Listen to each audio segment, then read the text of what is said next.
Hapo anamtazama nani? Hapa namtazama Panjwani. Panjwani. Panjwani ni jina letu ambalo tuko nalo au tuliamua kulichagua kwenye kazi? Tuliamua kuchagua kwenye kazi. Kutokana na muonekano wetu, si ndio? Maana limekaa kikojani zaidi. Yeah. Okay. Panjwani ni mtu wa wapi au ni mwenyeji wa wapi? Mimi tuseme ni Muhindi. Mimi ni mtu wa India. Asili yetu ni India. Sema nimeishi Tanzania. Kwa gani? Hapa Dar es Salaam. Nimeishi Dar es Salaam Msasani. Baadaye tukaja tukahamia Magomeni, kwa mpaka sasa hivi tupo Magomeni. Okay. Kwa nini kusema ni mtoto wa Kishua? Maana umetoka Msasani na mimi hata Magomeni pia utakuwa unakaa Ushuani. Amna. Maisha tu kawaida kama watu wengine wanavyoishi tu. Ya katikati. Okay. Niliwahi kuona picha fulani umepiga huko na Clam. Tulisha kupita kwa Clam Clam ni bosi wangu, nishanafanya naye kazi sana. Tushasota wote pamoja. Tunaenda Bagamoyo, kwa tushafanya movie nyingi Bagamoyo, japo alizishusha kwa sababu unajua kuna level ukifika zile contacts zako za nyuma inabidi uzishushe ili kulinda brand yako. Kwa hiyo bila kufanya hivyo brand yako inaweza kashuka tena. Panjwani alianzia wapi sana yake mara ya kwanza kabisa anaanza kujigundua kufanya kwamba mimi na kipaji fulani natakiwa nianze kufanya kitu fulani mpaka kuweze kuja kunipa mafanikio fulani? Mimi nishapita kwenye makundi mawili matatu kwa ajili ya mazoezi. Pia nilianza kujulikana kupitia TikTok. Nilianza kufanya content za TikTok. Baadaye nikaachana nazo, nikaona zile za kitoto, ni mambo ya watoto. Kila mtu anafanya TikTok ujue huyo bwana hamna kitu hapo. Uweze kufanya kitu haulipwi. Fanya kitu unalipwa, maisha yaende. Sasa fanya kitu haulipwi, uongo. Unategemea matangazo. Umeona kama sasa hivi nimeingia kwenye YouTube. Nakula langu nzuri, maisha yanaendelea. Na wasanii wangu maisha yanaendelea vizuri tu. Kwa hiyo unafanya kitu hakilipwi unabaki pale pale. Ushasikia hata mtu kukutana naye njiani anakuwa na maisha yale yale, ubadilike kila siku hivyo hivyo. Kwa hiyo nilipotoka kwenye TikTok nikaamua nihamie kwenye YouTube. Kwa hiyo sasa hivi hapa nataka nihamie kwenye soko la kwenye TV. Azam DStv nataka kaongee nao tukaenda kitako tuingie mkataba. Kwa maana yake ni kwamba tuna stories zile kubwa ambazo tunaweza tukasema kwamba hizi kwa YouTube tutakuwa kama YouTube itaelemewa, ngoja tuzipeleke DStv na Azam. Kuna story nyingine ambazo kubwa hizi lazima ziende Azam au DStv. Ukisema uziweke YouTube huko utakuwa umepoteza. Hela ambazo utakazopata kule ni nyingi kuliko utakazopata huko kwenye YouTube. Sijasema kama YouTube upate hela nyingi, unapata hela, kwa hiyo story hailingani kabisa kukaa na YouTube. Kwa sababu hata budget yake nayo inabidi iwe kubwa. Kwa hiyo ukitoa huko ukipewa na kule ukiongezea lazima kidogo tuende international. Tusibaki hapa hapa. Nilikuwa kwenye Houseboy. Naweza kuona pale. Kuna kazi nyingine na Muuzamaji pia. Kuna kazi nyingine ambayo tumefanya ukiacha Houseboy na ukiacha na hii Muuzamaji. Mimi nimefanya Profesa, ndo movie yangu ambayo ilionileta mjini kwa Kipala. Alafu isitoshe Kipala ndio sababisha mimi nikarudi kwenye game hii. Maana nilikuwa sitaki kabisa kuingia tena kwenye sanaa. Nilikuwa naendelea biashara zangu. Yeye ndo akanipigia simu tukarudi tukaanza kufanya Profesa. Kipi kilitupata mpaka tukasema kwamba sasa hivi sanaa kwanza tuiweke pembeni? Unajua kuna kipindi unaweza kufanya kazi alafu uone faida yake, unaona ikaela lakini faida uione. Kwa hiyo ikabidi kwanza nipumzike niingie kwenye biashara nipate faida. Baadaye Kipala alirudisha kwenye game akanipa jina. Kwa sababu bila jina huwezi kutembea, lazima upate jina kwanza alafu ndio utembee. Kwa hiyo nashukuru Mwenyezi Mungu sasa hivi Watanzania wametokea kuniamini. Kwa hiyo na mimi inabidi niwaaminishe. Nikicheza hivi watu niamini. Kwa hiyo ndio maana natumia nguvu kubwa. Wanaweza kushangaa mimi hata siku 3 silali na shoot tu. Movie nyingi na shoot huko na shoot huko na shoot huko. Alafu mimi huwezi kunikuta kushoot sehemu nyingine zaidi ya kwa Kipala labda Abi. Mimi mwenyewe binafsi nimemaliza. Sasa kushoot sehemu nyingine yote. Umezungumza kuhusu biashara. Kama tuliacha kidogo, tulipumzika baada ya kuona kuna vitu haviendi sawa, tukarudi kwenye biashara zetu. Tulikuwa tunadili na biashara gani hasa? Mimi nilikuwa nauza spare za magari Ilala. Kuna duka pale la mzee mwenyewe anikabidhi, nikakaa pale nafanya biashara pale. Mpaka leo lipo duka, sio kama limefungwa. Kuna mdogo wangu naye pia nimemfundisha yupo pale sasa hivi ndo anasimamia. Siku moja mzee pia anaenda kumsaidia na mimi bado nafanya hizo biashara kwa sababu simu napigiwa. Kwa hiyo nikipigiwa simu na mimi napiga simu ofisini, kitu kipo na muelekeza mtu aenda anachukua. Kwa hiyo biashara bado zinaendelea na namba zangu zipo pale kwenye Instagram yangu naweka kwa masuala ya biashara. Kwa hiyo mtu akitaka spare yote tu anitafute. Okay. Ukitaka spare ya magari, taa imepasuka, kioo, wanaita sijui bumper, body part yote, namba zipo kwenye Instagram yake.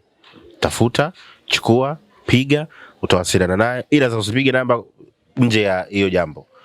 Piga kuhusu biashara, ndio namba hiyo iliyowekwa hapo kwenye nini, kwenye bio yake. Turudi kwenye muuza maji. Katika vitu ambavyo nilikuwa na notice katika kichwa changu, uandishi. Nani aliandika ile story? Ile story bwana alianza kuandika Kipala. Ndio mtu wa kwanza kuandika ile story ya muuza maji. Yeye ndo alianza kuiandika. Mimi nikabishana naye sana. Kabla na story mimi sielewi. Tushuti story inaitwa Binamu. Kipala akasema tushuti muuza maji. Akaanza kaandika episode ya kwanza, ya pili, ya tatu. Ya tatu tukashirikiana. Kwa hiyo baada ya hapo Kipala akaniambia mimi naandika Professor sasa hivi na Houseboy, kwa sababu Houseboy pia anaandika yeye. Sasa kuanzia ya 4 nikaendelea kuandika mwenyewe. Naandika, lakini ikifika usiku tunakutana tunajadiliana. Kama hichi cha kutoa, hichi cha kuweka, movie inaendelea kama kawaida. Lakini mwenye story kabisa ni Kipaa. Na yeye ndo aliniambia kabisa shoot muuza maji, kwa sababu hamna muuza maji Mwarabu. Kwa hiyo let's say kwamba tumeona alifikiria kwamba kwa sababu ya the way ulivyo asikuchezeshe mtu fulani, aweze kuchezesha muuza maji ili uweze kutembea, si ndivyo? Yeye alichofikiria, anajua siku zote watu kwenye game unaweza kukuta mtu Mwarabu, yeye kile kitaka kuingia kwenye game anataka acheze tajiri. Maana tajiri wa hivi kwa sababu ni Mwarabu. Hapa sasa yeye akaona hichi ni kitu tofauti kabisa. Ndio kitaka kwenda mjini. Na kweli kimeenda mjini. Sema muuza maji sasa hivi tunashukuru Mwenyezi Mungu. Hamna kona ile kujulikana. Tushakwenda kwenye harusi siku na wasanii kibao, hamna mtu wasanii alotajwa. Humo ni Panjwani Kipaa. Hamna msanii hata mmoja alotajwa. Kwa hiyo inaonyesha ule ukubwa wa kazi. Na sasa hivi huwezi kuamini, hapa nilipo naongea naye nimetoka Zanzibar. Nimeenda kushuti muuza maji. Nimeenda Zanzibar nimeshuti muuza maji, nimerudi hapa. Mbele mnasafiri kabisa, mnaenda mnashuti hadi Zanzibar. Yaani ni muuza maji nataka nifanye movie moja kubwa sana, tofauti na watu wengine. Unataka kuniambia pale bado episode ziko nyingi sana. Na mikoa mingi sitaenda. So hapa Dar es Salaam tu peke yake, mikoa mingi nitatembea. Kwa hiyo maana yake kwamba inatuingizia hii kwamba licha ya umaarufu tunaopata na ukubwa, kwamba watu wana mitaani humu, watu wana bless, umeona, watu wanaifuatilia, lakini pia inaweza kusema kwamba inatuingizia, maana naliona kokoteni liko pale. Ile kokoteni nimenunua kabisa ile kwa ajili ya hiyo hiyo. Okay, na madumu yaona yale pale. Kila crops tutakuta kwenye movie yangu nainunua na naika ndani, si azimi, sitaki kitu cha kuazima. Kihitajika kitu fulani nanunua na naika ndani. Nguo za mlinzi nimenunua zote. Kwa hiyo kila crops inahitajika kwa msanii, hatoe msanii nanunua mwenyewe. Kampuni yenyewe ndio nanunua. Kwa hiyo hela kwenye muuza maji sasa tunaizungushia mumu. Wasanii wale, maisha mengine yaendelee, kazi iwe kubwa zaidi. Sichukue 100 kwa muuza maji. Wazo la kumleta Bikauye anafanya kazi nzuri sana na mule amekamua kweli kweli. Yaani ni mtu ambaye ukimuona yani unajua kabisa kinachotokea ni kitu fulani. Wazo la kumleta Bikauye litoka kwa nani? Kipala. Alishawahi kufanya naye kazi? Alifanya naye kwenye Professor. Tena aliigiza na mimi hapa kama mwenye nyumba yangu. Kwa Kipala ndo amleta Bikauye hapa. Na mimi nilivyoniambia nikakubali kwa sababu nishamuona yule bibi anaigiza, nishaigiza naye kwa sababu niigiza scene moja na yeye. Kwa hiyo nikajua yule bibi ana kitu. Kwa hiyo tukamleta Bikauye hapa ndo akakiwasha moto. Na si episode ya leo tunapandisha ni hatari. Kila episode inakuwa hatari. Kwa hiyo episode ya leo kali na unafuata tena kali ndo Zanzibar. Kwa hiyo tujiandae kupata kitu kikubwa zaidi ya hichi. Kila siku naiboresha. Turudi kwa muuza maji. Mimi nilitegemea bana, wewe bana unagombaniwa na watoto wa kitajiri. Watoto matajiri wote wanakutaka wewe. Kuna yule binti binamu yake na Haisam anakutaka wewe na Haisam mwenyewe. Mimi nilitegemea kwamba hii ningekuwa mimi wote mimi naruka nayo. Vipi bwana? Unajua kiukweli yani poazi. Kuna watu wa design hiyo, afu na watu wengine sio mambo yao. Unatakiwa ujiheshimu. Unajua ukitembea na kila mwanamke ana bahati yake. Unaweza kutembea na huyu katajiri, unaweza kutembea na huyu ukawa maskini. Kwa kila mtu ana tuseme nuksi, sijui inakuwa yani. Kwa wanawake wengi mshachika mpata nuksi, unashuka ujue yupi kakushusha. Kwa natakiwa tulie na mtu mmoja umpenzi. Zoya katuacha. Je, akirudi kuja kutuomba msamaha tunafanyaje? Sasa kwa mfano kama wewe, sasa hivi Zoya ana mimba. Unaweza kukubali kaje kwako? Tunaangalia moyo, tunaangalia upendo. Hiyo sasa sababu. Utakubali vipi kulea mtoto wa mtu? Unamlea kama mtu unampenda. Watu wanalea baba. Watu wanalea vizuri tu. Au wengine wanalea tu ili mradi ushahidi baba kuna kitu anakitaka kule. Lakini hana mapenzi ya kuwa na ule mtoto. Bora uwe mkweli, umwambie kabisa bwana, mimi siwezi kuwa na wewe. hata mtoto akija kutoka anaweza kaja kumtesa. Kwa hiyo wewe endelea maisha yako, tafuta atakupa mimba na mimi nitafuta kwangu la kwa sahihi. Yeye aliona mimi sio sahihi kwake, kwa hiyo akaamua kumove on. Kwa hiyo mimi nikaamua kupata sahihi wa kwangu. Tunafurahi yale anayopitia sasa. Yaani wewe sasa hivi unafurahi, yaani unafurahiwa na yale ambayo anapitia Zoe sasa hivi? Lazima nifurahie kwa sababu yeye alinikataa mimi kwa sababu sina kitu. Kaenda kwenye hela. Wafika kule hela yenyewe hamna, mara mateso mara hivi, anamnyanyasa tu. Hamna kikubwa anachopewa zaidi ya simu. Yaani kapewa simu tu ndio imemponza. Hamna kingine anachopewa. Akienda akiomba hela sasa hivi apewe. Hela kusuka apewe, anateseka. Mtu mwenyewe mwisho wa siku amkimbia. Aisa ile kitu mimi nilicheka sana. Yaani natamani wewe Uba hapa angekuepo. Ile kitu kile. Oya. Yule jamaa ni mtu hatari unajua. Huyu jamaa ni mtu tumzungumzie Uba kidogo. Kwa sababu yupo tupate kidogo historia yake. Ni mtu ambaye ni mtu wa mambo yale, labda let's say ni character imemsuti vizuri ama amna. Sio mtu wa mambo yale. Sema yeye mwenyewe ndo yeye ni msanii, afu ni msanii wa muda mrefu. Sio kama ni wajuzi, nipo naye katika movie yote nisuta naye, yeye yupo. Alafu ana mambo yale. Ni mtu ambaye mpole kambi nzima umwezi kambi. Na muda wote anajitenga, ni mtu wa kujitenga. Alafu yule ndo anaandika nyimbo. Anaimba, kuandika anaandika mwenyewe, kuimba anaimba yeye. Nyimbo zote za Muuza Maji anaimba yeye. Baadhi ya sound tu kuna watu wanaweka, lakini nyimbo zenyewe, nyimbo kabisa zile kama Nimezama kaimba yeye, ile Nina Maumivu kaimba yeye. Movie kama yani nyimbo karibia zote kaimba yeye. Ile Muuza Maji ile sauti ya nani ile nyimbo Muuza Maji? Kuna mtu ndo anatengeneza sound. Tunamlipa anatengeneza sound ndo anatutumia. Bana alikuwa anafananisha sauti ile na mtu, kuna mtu mmoja alikuwa anamfananisha naye ile sauti. Watu wengi wanamfananisha Bika Uye, wanasema Bika Uye hii kaimba Bika Uye, anambia sio Bika Uye, kuna mtu mwingine ni toa sound kabisa ndo kaimba yeye. Ukavu uliokuwa nao, ukavu uliouonyesha katika ile scene ambayo ile episode unamwambia Bibi Kauye, unamwambia Kipara na Zoe alikuwa amekaa kwenye mkeka, unamwambia kwamba bwana sikilizeni nyinyi, nataka maharage yangu, nataka vitu vyangu, alafu ukatoka kwenda kuchukua wadada, ukarudi kuja kuuza nguo pale pale afu bei rahisi. Ule ukavu tuko nao katika maisha halisi, na uliweza kufikiria kwamba mwenzio atajisikiaje? Hapana, kwenye maisha halisi sipo hivyo. Mimi ni mtu mpole sana, huwezi kama alafu na huruma sana. Ndio maana hata ikitokea labda wasanii wamezingua, so mimi naongea na wasanii kwa sababu mimi dakika 2 kukusamea. Yaani unikosea tunaweza kusema huyu simsamei, lakini ukishakuja kwamba msamaha ameisha. Ndio maana saa nyingine muda mwingi namtumia sana direct. Naambia direct utaongea nao. Mimi siwezi kuongea nao. Mtu anaweza kunikosea pakubwa lakini nikamsamee. Ndio maana huko ndani director mwenyewe anashangaa. Anasema wewe mtu anakukosea hivi mbona namsamee? Yaani mimi ni mtu mpole sana, tofauti kabisa na ile movie halisia yake. Okay. Bana, huyu jamaa ni mpole kama unavyomuona. Mule kwenye ile movie kacheza tu. Jamaa ni mpole kweli kweli. Hatimaye tumeweza kumpata Haisam. Sijajua kama wewe mwenyewe ulikuwa unatamani hilo, yule mwenyewe kaingia tu kwenye mfumo ama la, lakini tayari tumeshampata, tuko naye. Nini kinafuata? Maana mwisho wa siku tumeona unamwambia umtoe out. Sasa out hiyo mimi ndo naishangaa. Panju hana kitu, anauza maji, anataka mtoe out mtoto wa kitajiri. Inakuaje? Out sishamtoa pale, tumeenda tumekula ugali.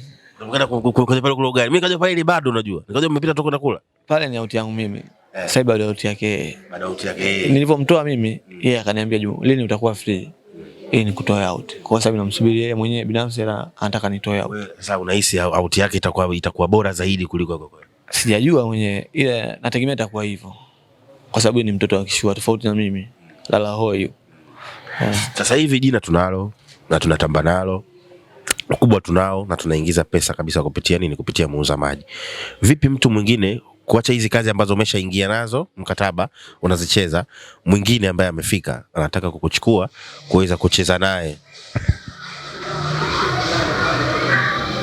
ambaye anataka kucheza na kwa kwanza na wewe episode ya kwanza movie mpya, tunamwambiaje au afate process gani ili aweze kuweza kukunania wewe kuchukua na kuweza kufanya kazi na wewe? Tukiacha zile ambazo tushafanya. Unajua sio kama nakataa, ila shida naigiza movie nyingi. Kama takriban movie 6. Kwa muda ku balance movie 6. Uongo, yani nitoke nikaigiza sehemu nyingine kwa niache movie 6 huko. Hapana. Na sisi kila baada ya siku moja tuna post. Yani one day kigonga tuna post. Na kila siku tuna shoot. Hapa wenyewe na tukimaliza kwa jana nimetoka Zanzibar lakini naenda kushoot. tunashuti mpaka saa 6. Saa 6 usiku tunashuti, tunaendelea safari. Kwa hiyo nitoke movie nyingine labda una budget kubwa sana. Kutoka hivi hivi uongo. Budget najua hii inaweza kanisaidia mimi na nikalipa fidia. Kwa hiyo ninachokiacha kwa sababu una kazi za watu wengine huko nafanya. Kazi ya Kipala, kazi ya Abi, kazi yangu pia naacha. Afu na management pia nashughulikia na hiyo. Kwa hiyo kama inaweza kuziba lile pengo, wala atakaonipa inaweza kuziba lile pengo, naweza kwenda kufanya. Lakini kama iwezi nitabaki hapa hapa, atanisamee tu. Nitamwomba radhi, atanisamee, kila mtu atafanya kitu. Okay. Sorry. Nataka nikuulizeje hapa.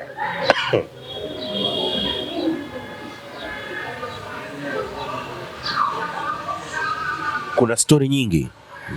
Kuna series kibao ambazo kwa sasa hivi zimeenda viral sana. Yaani ukiingia YouTube kuna maseries mengi makubwa. Tunaiona wapi Muuza Maji? Inaweza ikapasua hizi series zingine na kuweza kusimama? Unajua nikikaa usiku silali nawaza. Yaani unatakiwa ukikaa msanii uwaze kila kitu, kitu kipya tofauti na wenzako. Kwa sababu tukifuatana hivi ndio movie inashuka. Inabidi wewe mbunifu kila siku ulete kitu chako kipya. Alafu kingine mimi ni mtu ambaye naangalia movie nyingi sana.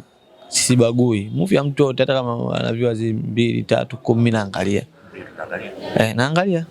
Naangalia movie. Hamna movie ninaacha kuangalia. Si kitu naangalia.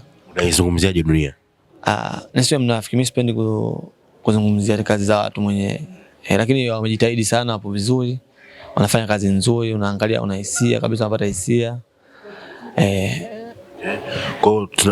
Kwa mwendelezo na kwa story ambavyo unaendelea kuichora, unaiona kwamba inaweza ikacompete na hizo zingine ambazo wanasema zinatamba? Mpaka sasa hivi episode zinazokuja za mbele ni za moto. Yaani episode ambazo vitu ambazo nimefanya humo na uhakika Tanzania nzima hawajafanya. Mpaka sasa hivi mimi ndio nitakuwa mtu wa kwanza YouTuber kufanya hivyo vitu. Kwanza hizo location ambazo ninaenda kutumia gharama yake siwezi kuongea. Mwisho wa siku watu wanaweza kusema jamaa muongo anajiblanda. Kwa hiyo nataka wenyewe wajionee, ndio wenyewe watasema kweli kweli hii gharama. Kwa hiyo angalia episode zakazopata hizo balaa. Okay. Waigizaji wako wengi wanakusifia, wengi wanakushukuru, umewatoa from the scratch mpaka kuweza kufika ambapo hapa wapo sasa hivi. Wengine walikuwa hawajiwezi, sasa hivi mpaka wamefikia hatua wanajiweza na nini hivyo, wanaweza kujisimamia mambo yao wenyewe. Una waigizaji wa namna gani? Kwamba mtu akileta tabia gani uweze kumpokea katika gang yako? Mtu akiwa na tabia gani unaweza kumpokea katika gang yako? Mimi napenda watu waishi kwa upendo. Kwa hiyo nikiona mtu kidogo anajiona kuliko mwenzake, huyo tunatoa kuendana. Napenda kila mtu awe sawa na mwenzake, hata kama kaanza kuigiza, kwa sababu na wasanii wengine ndani bado hajaanza kuigiza. Mimi msanii akifika hapa kwanza namfundisha mwenyewe. Nakaa naye wiki nzima au mwezi mzima, kama bado hajaweza naenda naye afu ndo namuingiza kwenye movie. Alafu kingine mtu kiona jeuri, kwa sababu kuna baadhi ya wasanii wanakuwa na jeuri sana. Wala washangaa huyu ni boss, hawajui kama huyu ni boss. Lakini akibuli fanya hivi, mimi nimechoka sasa hivi bwana, siwezi kufanya hivi. Twende kashuti huko, mimi sasa hivi nishashuti, si nikadhani nishachoka. Hatuwezi kuendana. Mimi nataka mtu wa kazi. Alafu kingine wasanii wangu sasa hivi, mtu akiingia kwenye gang yangu huwa namwambia, ukishakuepo huko ukipata jina, hakuna kufanya kazi za bure. Hapa ni kazi ya pesa tu, kwa sababu una maisha yako, una familia yako.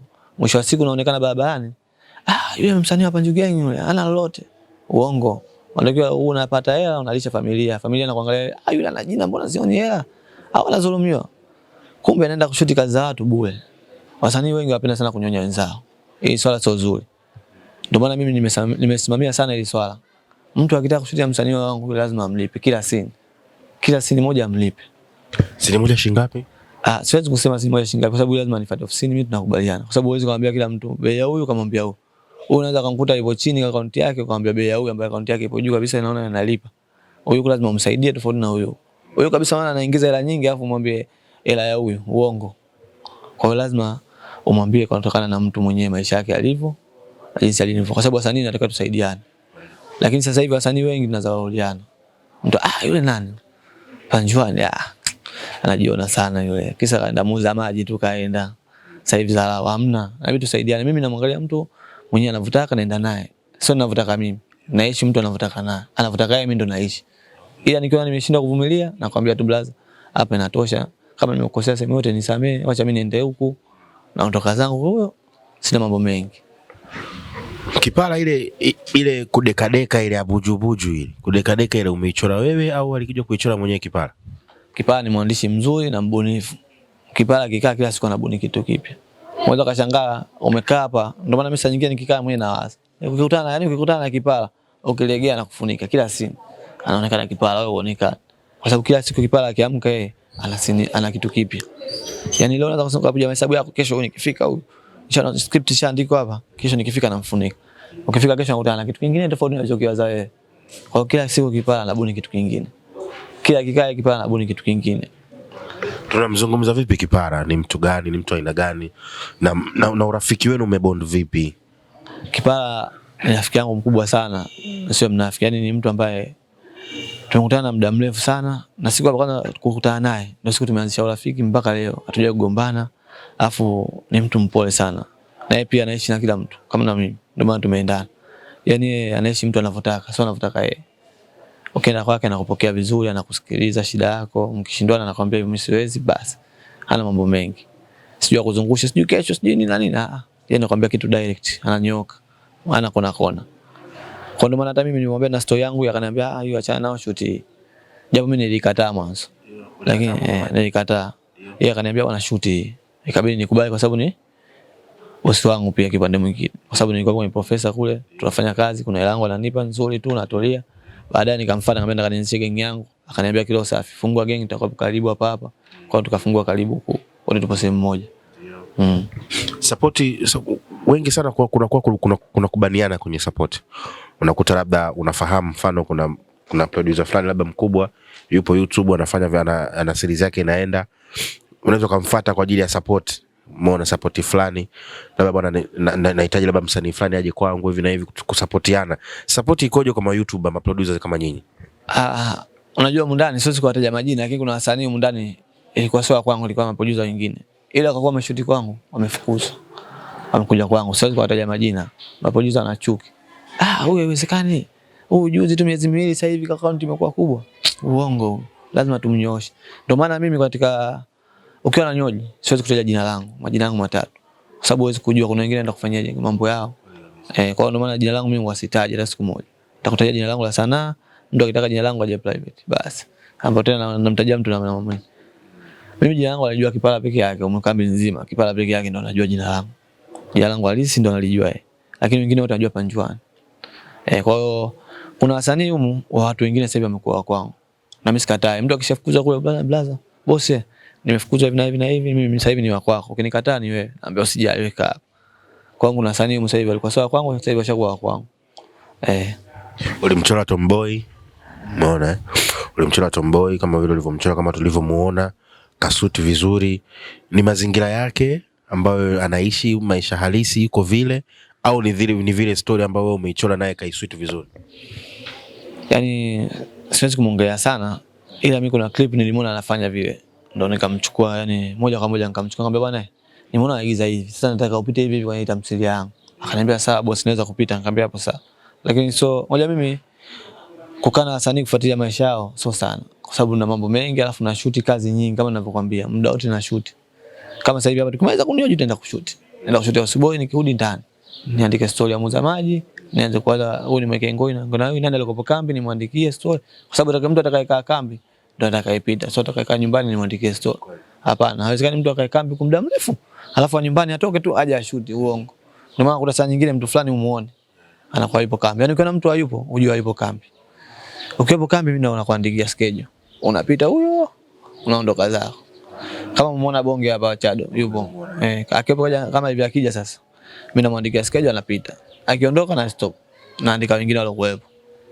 Kwa sababu utasababisha chuki. Haiwezekani sisi tukae kambi alafu naandikia mtu hata kama una jina. Mimi namwandikia mtu mdogo naye pia atakuta jina lake. Na ukichunguza muuza maji kila mtu ananyanyuka. Kila mtu ananyanyuka ni mwenyewe tu uchezaji wake. Lakini kila mtu ananyanyuka. Cha mwisho cha kuweza kuambia mashabiki wako kwa kile ambacho kwa support ambao wanakupa mpaka sasa hivi muuza maji tumefika toka wameanza way back wameanza kukufuatilia mpaka hapa tulipofikia. Shukrani zako unaziwasilisha vipi? Ndio uwanja wa kuweza kuzungumza nao. Kwanza napenda kuwashukuru sana mashabiki zangu kwa sababu wao ndio wamenisupport mpaka mimi kufika hapa.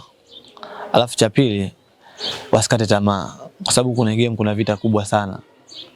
Wasione hivi watu wanaigiza tu wanaenda, vita yake huku haikwepeki. Lazima utapata mikosi, misukosuko, kila changamoto utapitia. Maumivu, siku nyingine tutaibiwa vifaa, tuka location tutaibiwa vifaa, mtu umezubaa kidogo kifaa kimeenda, mara kamera imezima. Kwa mfano changamoto kuchelewa kupandisha kazi, watuvumilie pia. Wajue changamoto tunazopitia ndio hizi.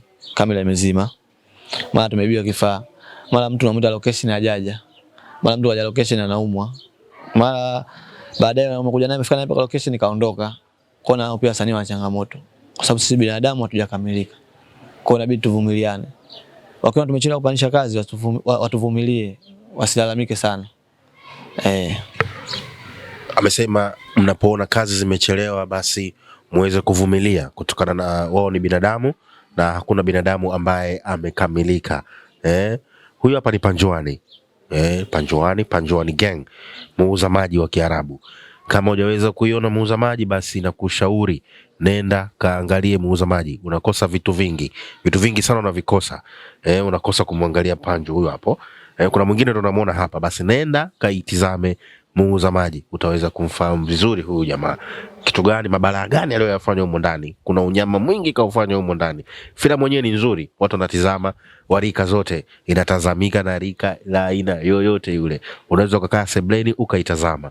Ni filamu nzuri. Hii hapa ni Nyundo TV. Weka komenti yako hapo chini kutokana na kile ambacho umekisikia amekizungumza Panjwani Gang. Umependezwa nacho, hujapendezwa nacho, ushauri kipi kifanyike, unampenda kiasi gani, anakuudhi kiasi gani, kitu gani unakipenda kutoka kwake. Uwanja ni wako. Yeye atapata muda wake, atakuja, ataweza kufanya nini? Ataweza kusoma na kuweza kujibu kama inabidi, ataweza kujibu. Na kama ataweza kubadilika kulingana na comment yako uliyoitoa, basi utakuwa umemsaidia zaidi. Kingine, kama umesahau kusubscribe, usisahau kusubscribe channel ya Panjo Gang, na hii hapa ni Nyundo TV. Ciao.